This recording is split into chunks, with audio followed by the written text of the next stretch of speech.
And we are live. We're on the Life and Fight of a podcast, getting me on podcast mixed up. I'm Jake Cross, Empire Grappling, and I'm joined by the reigning UKFC professional European featherweight champion in Connor Hitchens. How's it going, Connor?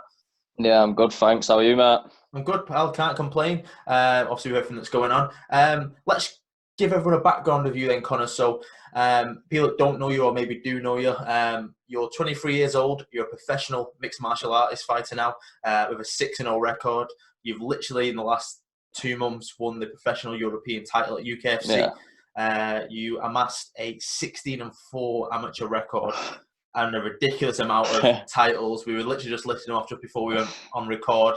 The professional and featherweight, the amateur bantamweight and featherweight amateur championship, the Budo bantamweight championship, the BCMMA, which is now, is it Cage Warriors Southeast? Yeah. So that's the flyweight and bantamweight title, and obviously the ACB flyweight junior title. So you've not been flyweight in a long time. No, not since I was about 16, 17. But that's where a lot of your early fights were. It was at flyweight or at low catch weights. Let's start at the beginning then. What made you get into this sport? I don't know. I just used to mess about with all my mates. I did do a bit of training when I was younger, a bit of boxing and that, but then never really took it serious. Just went a few sessions and sacked it off and then started just grappling with my mates and that. And then there was a guy called Ray Kenny. He trains at our gym, and I know he's I think it's his cousin or something anyway. And I'm mates with him. He went down to the gym and I said, how was it? And he said, oh, fucking amazing. Got to get yourself down. So I ended up going down to the session. I've not left the gym since. I loved it. First session and yeah. How old was you then? 15, I think. Yeah, just about to turn 16. Sweet. So what would you say was around 2011, 2012? Is that something right? So just as I was leaving high school, it was. Just before that.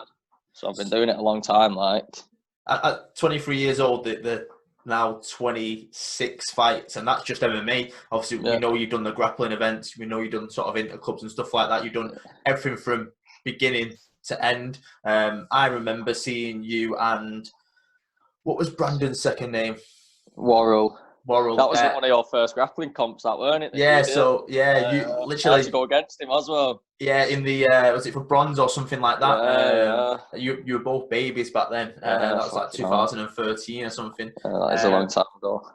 So going through the career then, obviously you started training, you thought it was good. What made you take the transition to go, right, I'm going to start fighting now? Even at a junior level, what made you go, right, I want to get in there? Just enjoying it. Just that I absolutely loved the sport. And then Steve came to me with the chance. And at the time, there was a lot of young fighters at our gym. There was me, Jordan Chester, Roman Price. There was a kid called Alex, and there was all good fighters at a young age. So it was good, competitive at the gym. And I thought, if I'm doing all right against these guys, then there's not going to be many people that age who can challenge me, because it was only amateur C as well. I don't really see many amateur C fights nowadays, apart from interclubs. But back then, there were quite a few for people my age, 15, 16, just to get that experience. So, yeah, I just thought, why not jump at the chance and go for it? Yeah, I think that's what a lot of people start to miss. And I've started to see it creeping back in a little bit, maybe more amateur B than amateur C. Yeah. I feel like at a young age, especially when you starting out at 16, 17, I think that's the right sort of thing to do.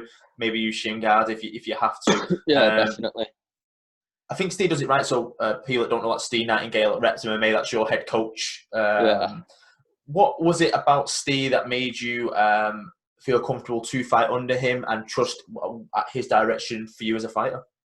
Just when you take his class or the train with Steve, he knows what he's talking about, and he'll tell you if he thinks you're good enough, and if you don't think you're good enough, he's going to tell you as well. He's not going to let you believe that you're good enough to do something, get your ass, go in there and get your ass kicked off someone. So I just trust him. I put all my trust in him. Everyone knows me. If Steve comes to me with a fight and says, you've got this fight, it's like, yeah, sound, I'm up over it. Do you know what I mean? If he thinks I can win it, I'll go in there and I'll do my best. Yeah, you barely even ask who the opponent is sometimes. No, I'm not really asked about that. Just chuck me in there and I'll fight you. Fuck it. See what happens. Let's fast forward a little bit, but we'll touch back on the early career. But just to explain, so when you won the title recently, you had a couple of changes of opponents, and even up until the last thing just before weigh-ins, where your opponent couldn't get over to the country due to visa issues. And he had fought in UKFC beforehand, got to the UK. We didn't think it would be a problem. But obviously with Brexit and everything, that put a sparrow in the works. But you ended up having a rematch with Adam Gregory, who you fought last year as well and won against. Yeah. What was the mindset going into that? I know it's sort of like Steve just says, right, you're fighting this person. You're like, yeah, okay, not even bothered half the time. But what was it going into something like going against someone that you've literally just beaten? It was a bit different. Like, obviously, there's a bit of pressure on me then because it feels like I've got to either overperform to how I did the last time, or like it's thinking, fucking hell, what if this happens and this happens? But to be honest, like when he said he was fighting that guy, I was happy because Adam's a tougher fight than what I had, who I got rematched against. Yeah. So I was happy for that because obviously people pay money to come and watch a fight. They don't just want to watch me take someone out in 10 seconds, fight a journeyman or something like that. So I was happy in that aspect of it, really. So after the fight finished, obviously that went to decision, and it was a lot more entertaining fight. It wasn't like the first one wasn't, but there was blood. There was especially in the third round. There was back and forth. Yeah. Adam didn't want to give up, and you said even the post-fight interview. Tough, isn't he? He's a tough guy. Yeah, you said in the post-fight interview. I had to change my game plan for that fight though because I was in Scotland, weren't I, at the start of it? Yes. And literally my first session in Scotland, I got caught with a nice body kick, and it's like I went to hospital and got my ribs checked out, and they said they were badly bruised. So I couldn't spar, I couldn't wrestle, couldn't grapple for that fight. I was literally just hitting pads and bags and doing my sprints on treadmill and things like that. So I had to change my game plan because I knew Adam is a good kicker as well, isn't he? So I knew he was going to just constantly throw kicks at me, and he did. So I just had to wrestle, but I'd not wrestled for fucking 6 weeks. So I was fucking gassing in that last round, honestly. It was fucking horrible. But you learn from it, don't you? Yeah, you said in the post-fight interview that you felt like he was he completely changed in the 3-4 months since you fought him. Yeah, definitely. His whole body. A lot stronger. You can see on video as well that he's massive, like, compared to what he was the first time I fought him. That's what he's taken his first loss from you, and he probably will do it from the second one as well. The amount he had to change in his game plan, what he had to learn, and you can tell even in that short window, you made him a better fighter. Obviously, he made himself a better fighter. And obviously, you've now trained a couple of times with each other since then, which is nice to see. It's good for me though that it's good for me that I can know that I can go in like 60% and still perform a 3-round fight like that. Do you know what I mean? And still win pretty much the majority of the fight until the last 30 seconds when I just fucking gassed out. Like, but it's good for me mentally to know that I can overcome that adversity and get in there and do what I did. Yeah. Was there any I don't know, feeling beforehand or fought in beforehand because you had been injured in Scotland, and obviously Adam Gregory's camp at Kaizen, they have connections in Scotland. That word might have got around that you got injured that way, and they might try and pick that apart. Yeah, I'm not too sure. I knew he was a kicker anyway, so in the fight I knew he was gonna kick, but he did kick a lot. He was throwing a lot of body kicks, but no, I'm not too sure about that one. But yeah, I just had to do what I could, just wrestle as much as I could. I didn't really want to risk take because if I knew if he kicked me and it landed, it'd probably have dropped me. But I weren't, taking any risks like that. Just fight safe, get the win. Of course. So we'll rewind again, back into the beginning of the career. I've got your topology up here, just to remind me of many fights, even though we've been around for a long time following you and stuff. The first time I actually seen you live was against Rob McNee at Reps Retribution in Preston. I'd just seen Rob win on FCC by submission and look very, very good. And obviously you were still very young then. You were probably... my first amateur air fight, that. First one with headshots, stood headshot on the ground as well. And... did you drop him with a right hand as he came in? I dropped him with a left hook in first round. I'd never dropped anyone in my life, so I didn't really know what to do. I was like, fucking hell. So I just tried jumping on him, but I took too long, to get the position, and he just recovered by then. And then, the second round, I said before the fight, though, I said to someone, I'm going to get this Superman punch knockout. And then I just went out there and I did it, and I couldn't believe my luck, honestly. That was sort of the start of the journey where Steve and Jason Tan and everyone started working together sort of after that. Because you as teams are quite close now. You train with each other a lot. Yeah, it's a top gym, MMA Academy as well. It's got some good fighters there. Yeah, it was strange because I've known Jason for years from when he did ground control, and I knew going into that fight he was really confident with Rob because if you've seen him now, his Thai game is Yeah, he's good. Crazily Fighter, good. isn't he? Yeah. Even then, though, his stand-up was good. He caught me with a lot of kicks. Fucking hell. It just shows how early on, as soon as you transition into that amateur A rule set, you were Yeah. comfortable. Obviously, you were nervous. You wanted to try and get a finish, but you that sort of made you go, right. I've got the hands now. Yeah. You don't use it as much, but obviously at the younger age and the physique, you was nicknamed chopsticks, Yeah, and you yeah. don't use it as much anymore. Nah. Tree trunks now, not chopsticks. But you're literally, that was it. You in that fight, you were both long, rangy, tall fighters. Yeah. So you got the better of him that day, and then that sort of elevated you to move on. And quite quickly, you faced Dominic Woodin. Yeah, I think that was that my fourth one or something. It would have been your third amateur A, it says on here Third, anyway. yeah, and your sixth fight overall. Yeah, So going against someone like Dominic Woodin, you would have been, what, 17, 18 at the time? Yeah. Maybe? That was at flyweight as well. Fucking hell, I struggled to make weight for that one. I think that was my last. Was that my last flyweight? Is that what it says, or did I fight John Shink after that one? You fought John Shink. That says flyweight. Yeah, I fought John Shink at flyweight. But them two cuts there was nasty them, so I think that's what made me move up weight. Yeah, because if you were starting to turn 18, 19 at a time, and you're starting to come into your body own. was growing. Well, I'm like a featherweight now, so I wouldn't have stayed there for much longer. So obviously Dominic Woodin's now professional. Is that right? He's on Bellator, isn't he? He's doing all right on Bellator, yeah. And then John Shink is now professional, but I think he lives in Thailand now. Yeah, he won the some Tiger Muay Thai trials, is it? Yes. Where you go over and compete. He won that, didn't he? So he ended up getting a contract off them or something. Yeah, because we were looking to bring him over. It might have been for you, but I can't really remember the ins and outs of it. But when we found out he was in Thailand, we were discussing it with him, but we couldn't get him over in time. So at that time, Woodin and Shink were two of the best fighters, and they were men. Yeah. They were men. Yeah. Like you're a kid compared to them, and it wasn't based on ability; it was based on age and size and the way that the athleticism of them. What did you take from both of them fights? Because going into them fights at your age, you had nothing to lose. They technically might have done. You were fighting. Both were for titles, weren't they? So yeah, both titles. Yeah, one was Shinobi title when that was still around, and the other one was the BCMMA. That's when I won the BCMMA flyweight against Dom. Ah, right. So what did you take out of the Dom fight? What was it like going into it and then winning that fight?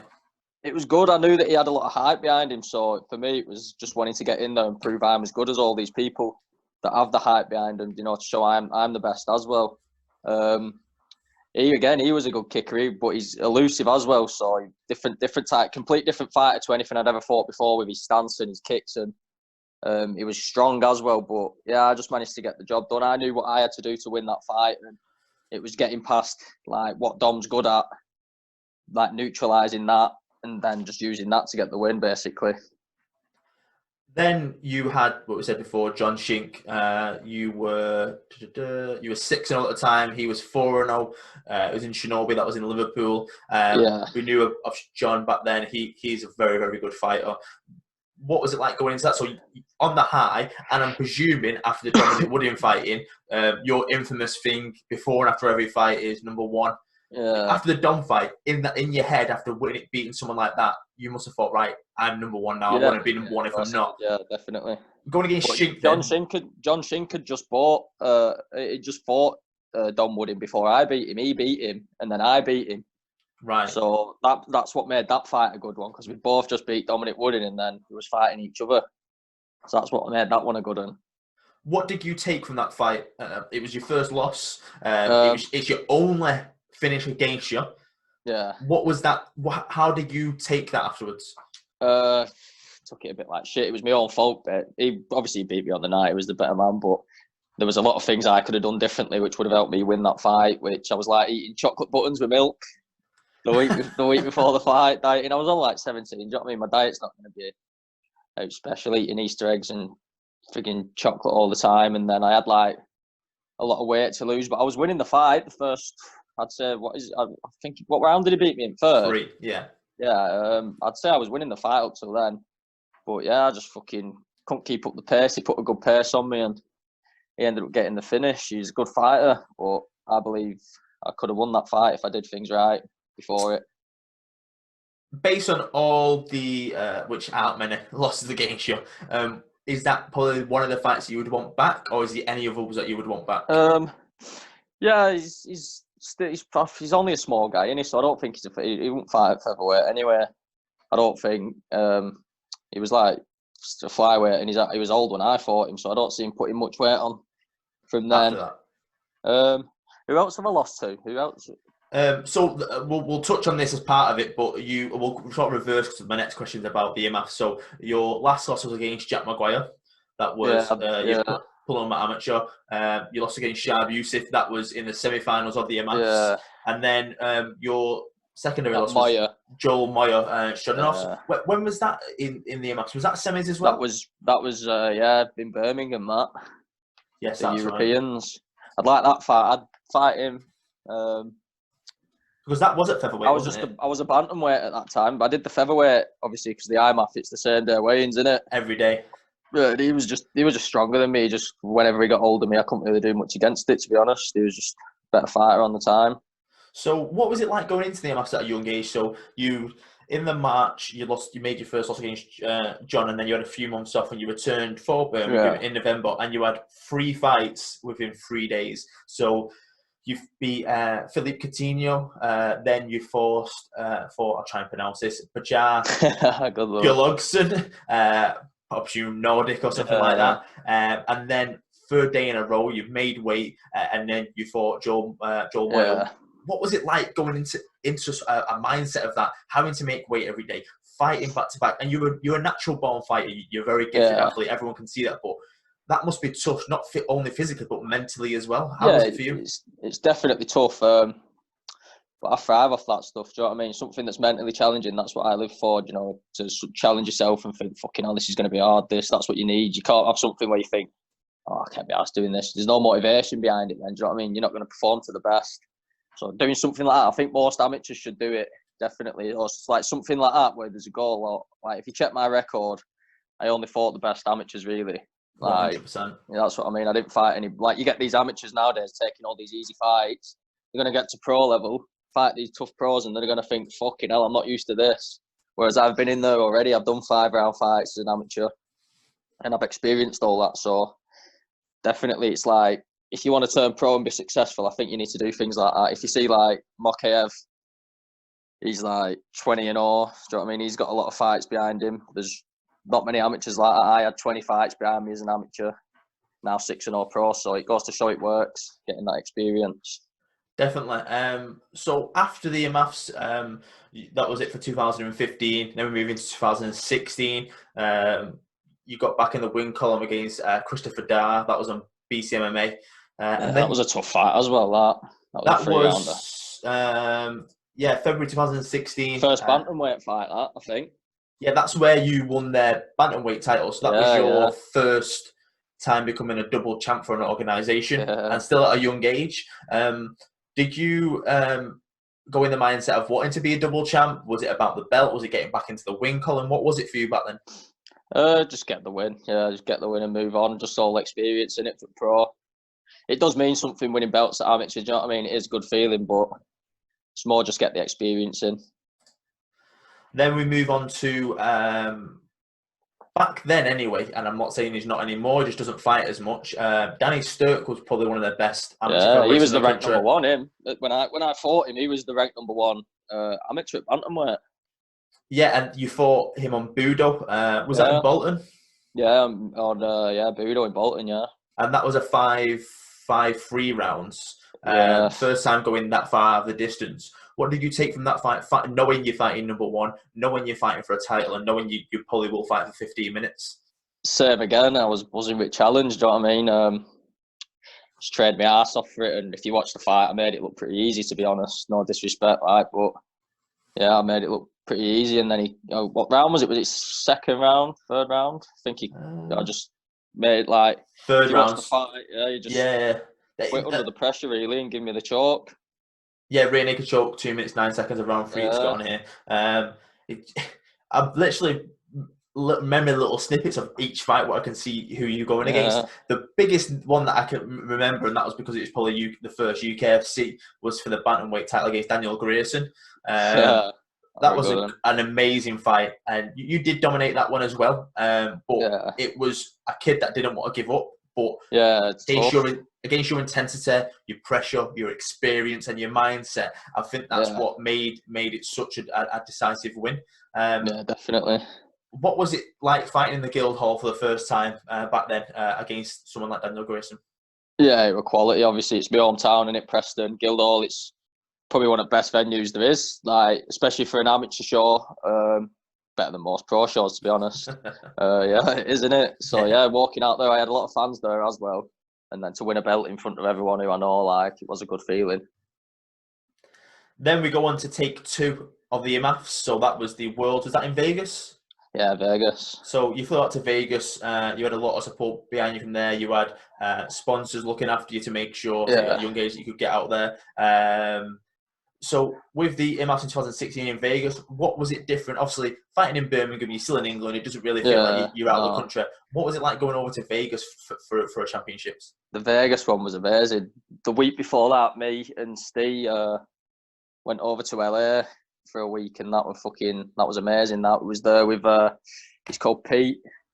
He showed us around, took us around LA and that was a brilliant experience. And then headed to Vegas for the tournament, and that were good. That was like proper professional. Do you know what I mean? You felt that was probably the first time like I felt like a professional. I know it was only amateur, like, but it felt serious. So yeah, that was a good feeling. It's similar to, or exactly the same as the Birmingham one. So it was back to back. You had first round against Vili Kalainen. Again, trying to pronounce that. Second round, Matt Mamikin, sorry. That's easy to say. And then Orlando Jimenez. So you finished all 3 of your opponents. I actually remember covering this in work. So I was sharing the tweets. I was following the IMAFs, trying to keep up to date. I think I was following you. I think Danny Sturck was out there with you as well. Is that right? Yeah, he was. And then Shab Youssef and a lot of the UK team that I was aware of. So you finished your first one, rear naked choke. Second one, triangle choke. Third one, KO TKO. And then we get to the semi-finals, and this is where it annoyed me a little bit because if I remember right, was it 2 Irish guys and 2 English guys? Yeah, they should have just swapped it round, shouldn't they? Yeah, that's what they tried. I'm sure they tried to do that. They tried to swap it round, but they said no. But that's what they should have done. That swapped it round. Yeah, so you had an all Irish semi-final and an all English semi-final. You versus Shab, and technically the winner of yours was going to win it. That's what everyone's seen. This was you as a walking around featherweight, fighting at featherweight. You weren't really cutting that much, if at all. No. Shab was, and I think we spoke about this in the past, but sort of explain what it was like. 4th day in a row, you're fighting technically a teammate that you've been working with for the last couple of weeks, and you know him anyway. What was it like going into that semi-final? I felt calm, or maybe too calm for the fight. Do you know what I mean? I don't really think I took it as serious as I should have. Like, I felt, because it was a teammate, like it was more of a spar. Do you know what I mean? At first, which I shouldn't have done. But I'm not saying that I'd have changed the result. He still beat me. But yeah, I just should have took it a little bit more serious than what I did, really. But he shocked me as well. Like, I thought it was going to be a little bit easier than what it was. Obviously, he ended up dominating me for 3 rounds. I thought his wrestling wouldn't be as good, and it was. It was a good fight. Yeah. So this sort of tail end of your amateur career now, you've literally lived everything that you can at amateur. You've learned how to lose. You've learned how to come back and win. You've won belts. You fought outside your country, outside your comfort zone. Even down south is outside your comfort zone. Then you fought, the next 3 fights were Kieran Clark, great Irish fighter, now a pro on Bellator. That was a great fight. Then you fought Jack Maguire. And what did you think of the Jack fight? It was he was a great fighter coming into it. What shocked you about his game plan going into that? He put a bit of pressure on me. Like, his pressure was good, but same again. Like, I just done the IMAFs. I just beat Kieran Clark. I thought I was better than I was. I didn't really train for that fight. I just sacked that fight off, and I still performed well. Like, I've watched the fight back, and I thought I didn't do as good, but I've watched the fight back, and it's not exactly like a really dominating performance. But yeah, that's just the fight that I just brushed under the carpet. That one. Do you feel like that maybe helped you mentally to go, right, Yeah, I need to stop taking. Yeah, Yeah, it made me switch on after that because I thought I was better than I was. Do you know what I mean? I was believing like what people were saying, oh, you're this, you're that. But yeah, it made me realise that I'm not. And there's still fucking years of work to do before I'm anywhere near that level. exactly. So, like we touched on the Danny Sturt taking on #1, it sort of came round full circle for your final amateur bout. Obviously, maybe you did or didn't know that at the time, was for the UKFC Featherweight Championship against Callum Mullen. Yeah. You and Callum have knew each other for years, Yeah, he's followed a good each lad, other's Callum. career. And he had just won the tournament to win the belt and then agreed to defend it against you. It's a very strange fight for me because I know you both. I'm friend you both, but this was sort of, I've always called this fight my baby because I knew I had an image when I created the UKFC Featherweight tournament. This is the image that I wanted. Yeah. I wanted a good champion to come out of it. Then you. No, I was a featherweight, weren't I? I just fought Kieran Clark, weren't I, when they were still doing that tournament? Yes. So when the finale was that night, Adam Walsh and Callum Mullen, and post that interview for you called out the winner. For it, yeah, weren't it? Yeah. So we wanted that fight for June. It didn't happen. Callum was busy. And then we did it in October. It was one of the best fights I've ever seen. Only because it was literally like watching two of the best amateur fighters you can find in the world. It was a technical fight. It wasn't a scrappy fight. Everything that was in that fight was technical. What did you feel like fighting Callum did for you? Do you feel like he was better than you realised? Do you feel like you could have done better? What did you take from it? No, I think he was as good as I thought he was going to be. Like I said before, I always want to fight the best. So that's why when I won that fight, I called the winner of the tournament out because I don't just want to fight another normal featherweight. I want to fight the champion. I want to fight the best guys there is to offer, especially at amateur. And now when I'm at pro, I want to fight the best guys there is at pro. So just continue that mentality. Like Callum's a good lad.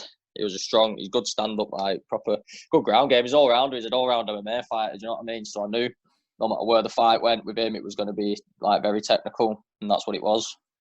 So that was the second time you've won 2 belts for an organisation at 2 different weight classes. It was your 3 belts on it now, aren't I? Exactly, that's what we're going to touch on. So you just keep on stacking these records. So you 2-time champion on BCMMA, then you're 2-time amateur champion on UKFC, and then this past February you became the first UKFC amateur and professional champion, and then like you say, the first 3-belt champion of UKFC. Start telling people to bend the knee soon. Well, just like Henry Cejudo, you could call yourself Triple C, Triple Connor. Yeah, that's the one. So after Callum, that was October 17. You had a bit of a break from then. I think you had a few niggles and injuries. You wanted to sort of rest up. I had my kid as well. October 18, 28. Yes. 18, I think, yeah. Let's touch on that. 18, 19. Hopefully, Bird doesn't see that. So let's touch on that then. What's it like being a dad now? So you were training full time and then found out you was having a baby. Now you've had the baby girl called Lotte. What's that been like? What's the change? At first, I was shitting myself when I first found out. I'm not gonna lie. I was fucking proper shitting myself. But yeah, it's amazing. It's the best thing that's ever happened to me. Wouldn't change it for the world. And the motivation that gives you waking up every day, especially like when you've got a fight booked in and you wake up and you see your kid's face every day, waking up to it, knowing that you've just got to, like, you can't be arsed going on a run or you can't be arsed going to the gym, come home from work and then you see baby there looking at you and you think, yeah, mum, this is why I'm doing it now.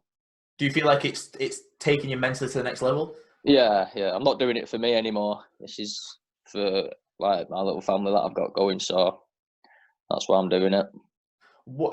Obviously the last I think it was the last fight you brought her into, you just weighed in, you were sorting a few things out, and then the fight day you brought her into the cage, we're sort of playing about with her. We always try and get her involved. Future world champion, future women's UFC champion, you heard it here first. She does seem comfortable in the cage. She doesn't seem daunted by it. Obviously she's very young, I don't think she would understand it fully. But it's nice that you're including her as much as you can, obviously, apart from maybe fight time. She comes to the gym with me all the time. I'll go down to Manchester Top Team and she comes down there and watches me train, or wherever I go and train, she'll come. I'll go to boxing gym, she'll be there. Just bring her down to my gym when I take the classes, sometimes at reps. She's there, so she's always involved in it. Does she ever try and put any pads on? Or do you Yeah, ever well, try? she puts my gloves on, bat, running around like that. For boxing, bat. Amazing. Loves it. So, professional career, you're now 6-0. Yeah. You fought Sergio Contreras, Jonas Troest, Mark Andrew, which was one of the best finishes I've probably ever seen you hit. Body shot, which was perfect. amazing. That where it landed, perfect shot, wasn't it? Against a no-joke opponent as well. People were, I wouldn't say worried, but people were like, right, this is a test now. He did look a lot bigger than you. So to hit him with the power to put him down as early as you did, it was literally 45 seconds of round one. Yeah. It was a great finish, and I think that catapulted you to the sort of the next level in professional. Then you fought Nicholas Slim. That was October last year.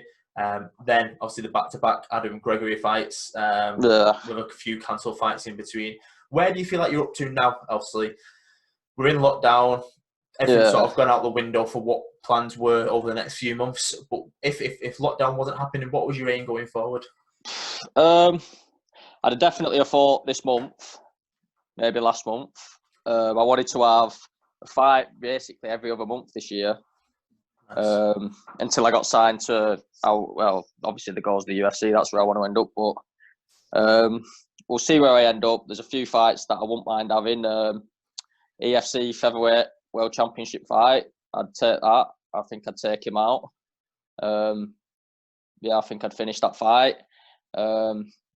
Bellator, get me there. Get me on any of these shows, and I'll prove that I'm the best, and I'm not someone to be messed with in this division. I've had 6 fights. I think I'm ranked 13th in the country or something like that. Maybe a bit higher. I'm not too sure. What does it say?